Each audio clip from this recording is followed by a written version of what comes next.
L'insalubrité que nous observons dans nos villes ont des causes multiples. La première cause, c'est déjà liée à la nature de la ville elle-même, puisque la ville, c'est un lieu de concentration des activités, que ce soit des activités économiques, que ce soit également des activités liées aux services qu'on laisse aux gens. Ces activités-là produisent des déchets, et nous-mêmes, dans nos pratiques existantes, on doit produire des déchets. Et quand ces déchets-là sont mal gérés ou bien pas bien gérés, donc on se retrouve dans des situations d'insalubrité de manière globale. Les conséquences peuvent être énormes, notamment si je prends l'exemple de la gestion des déchets par exemple. Lorsque nous rejetons par exemple nos déchets dans les bacs par exemple qui ne sont pas enlevés de manière régulière ou bien dans les dépotoirs sauvages dans nos quartiers sans possibilité d'accès aux camions pour les enlever, très souvent, ce que les gens font, c'est qu'ils mettent le feu pour pouvoir diminuer les quantités de déchets en présence. Et ces feux-là sont des sources d'émanation des gaz toxiques qu'on appelle scientifiquement les polluants organiques persistants, notamment les dioxines et les furanes en ce qui concerne les déchets, qui sont des gaz cancérigènes, c'est-à-dire qu'ils peuvent produire du cancer à ceux qui respirent ces gaz autour d'eux. Donc les autres conséquences peuvent être liées, par exemple, au niveau environnemental sur les rejets anarchiques des eaux usées, qui dégradent déjà la qualité de l'environnement global, c'est-à-dire l'environnement visuel dans nos villes, et peuvent être également les sources de propagation des vecteurs des maladies, notamment les moustiques, les mouches, les cafards et tout ce que nous pouvons avoir comme animaux non domestiques ou bien tous les animaux qui se retrouvent dans nos domiciles par la suite. Le conseil, c'est en deux sens. Il y a les actions que les gens vont prendre au niveau individuel et des actions collectives à prendre au niveau de la force publique. Donc au niveau individuel, il faut que chacun puisse être responsable, proposer des gestes responsables. Donc en matière de gestion des déchets, par exemple, il faudrait que chacun puisse se doter des poubelles, qu'on peut dire des poubelles hygiéniques adaptées, qui permet au niveau du ménage de stocker les déchets sans qu'il y ait possibilité, par exemple, d'interaction entre les déchets, par exemple, et les enfants, ou bien le ménage lui-même. Lorsque ces déchets sont mal entreposés. Donc la deuxième chose également, c'est qu'une fois qu'on les sort de la maison, qu'on les mette par exemple à des endroits qui sont appropriés pour leur gestion optimale. Ça peut être les bacs, ça peut être les camions qui viennent collecter en porte-à-porte, ça peut être les opérateurs de précollecte qui viennent par exemple chercher ces déchets-là à domicile. Mais qu'on évite par exemple de les jeter dans les cours d'eau, qu'on évite par exemple de les jeter dans les endroits qui sont inaccessibles aux camions, qu'on évite par exemple de les jeter dans les caniveaux.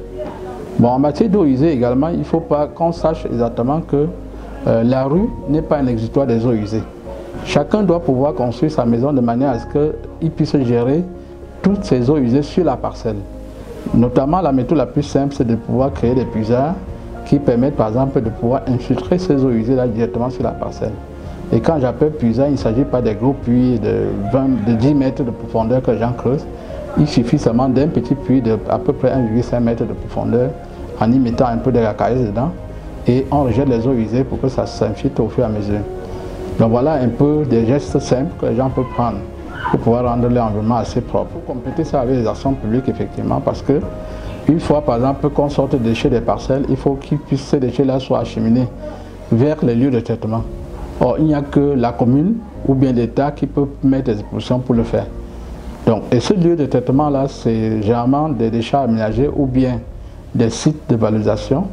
Et il faudrait qu'à ces endroits-là, que ça soit aménagé de manière à ce que ces déchets puissent être gérés de manière conforme au respect de l'environnement. Là, c'est vraiment des choses qu'il faut pouvoir planifier au niveau de la collectivité pour pouvoir prendre en charge, pour compléter les actions individuelles que les gens peuvent prendre au niveau domestique. Par rapport aux actions en matière d'insalubrité, je pense que ce qu'il faut pouvoir relever, c'est que nous devions prendre conscience de la responsabilité individuelle d'abord. Parce que l'environnement, c'est l'affaire de tous, la propreté, c'est l'affaire de tous, et la santé, c'est l'affaire de tous. Il faut que chacun, à son niveau, puisse prendre conscience et poser le bon geste qui sauve. Le bon geste qui sauve, par exemple, c'est éviter de jeter les ordures, par exemple, dans les cours d'eau. Parce qu'on a constaté dans la ville de Yaoundé que ce fait de jeter les ordures dans les cours d'eau, c'est à 35% à l'origine des inondations que nous avons. Le bon geste, c'est éviter également de pouvoir occuper les lits des cours d'eau par nos constructions. Parce que les gens achètent des parcelles près de l'eau, après ils élargissent la maison pour dévier les lits du cours d'eau. Ça également, dans la ville de Yaoundé, on a constaté que c'est à 30% des causes des inondations. Donc si on cumule les deux phénomènes, par exemple, à 60% à Yaoundé, les inondations sont liées aux actions que nous posons quotidien, peut-être de manière volontaire ou involontaire. Ce que je peux encore dire aux gens, c'est qu'il faut poser le bon geste en matière de gestion de ces eaux usées et des excrétages sur sa parcelle. En adoptant par exemple des latrines comme ce que je peux dire les latrines hygiéniques. Et une latrine hygiénique par exemple n'est pas forcément une question de moyens.